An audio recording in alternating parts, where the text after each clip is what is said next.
নতুন করে বইয়ের টেন্ডার ও সংস্কারের কারণে গত বছরগুলোর মতো আগামী ১ জানুয়ারি বই উৎসব হচ্ছে না বলে জানিয়েছেন প্রাথমিক ও গণশিক্ষা উপদেষ্টা অধ্যাপক বিধান রঞ্জন রায় পোদ্দার। তবে জানুয়ারি মাসের মধ্যেই প্রাথমিক শিক্ষার্থীদের হাতে বই পৌঁছে দেওয়া হবে বলে আশ্বাস দেন তিনি।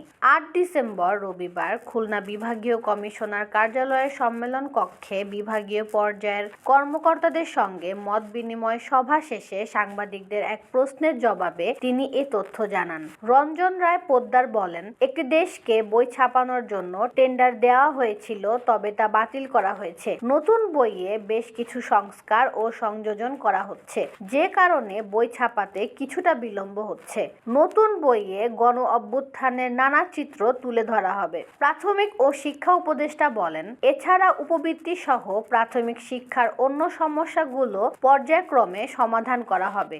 আগামী ৫ বছরের মধ্যে পর্যায়ক্রমে দেশের সব প্রাথমিক বিদ্যালয় মিড ডে মিলের আওতায় আসবে। প্রথম পর্যায়ে দেশের ১৫০টি উপজেলার সব বিদ্যালয়ে এটি চালু করা হবে। তিনি আরও বলেন, দক্ষিণ এশিয়ায় কেবল বাংলাদেশে শিক্ষা খাতে বরাদ্দ সবচেয়ে কম, বাজেটের মাত্র ২%, কিন্তু ইউনেস্কোর মতো শিক্ষা খাতে বরাদ্দ বাজেটের ৬% হওয়া উচিত। শিক্ষকদের আর্থিক ও সামাজিক মর্যাদার উন্নতি ঘটানো এখন সময়ের দাবি।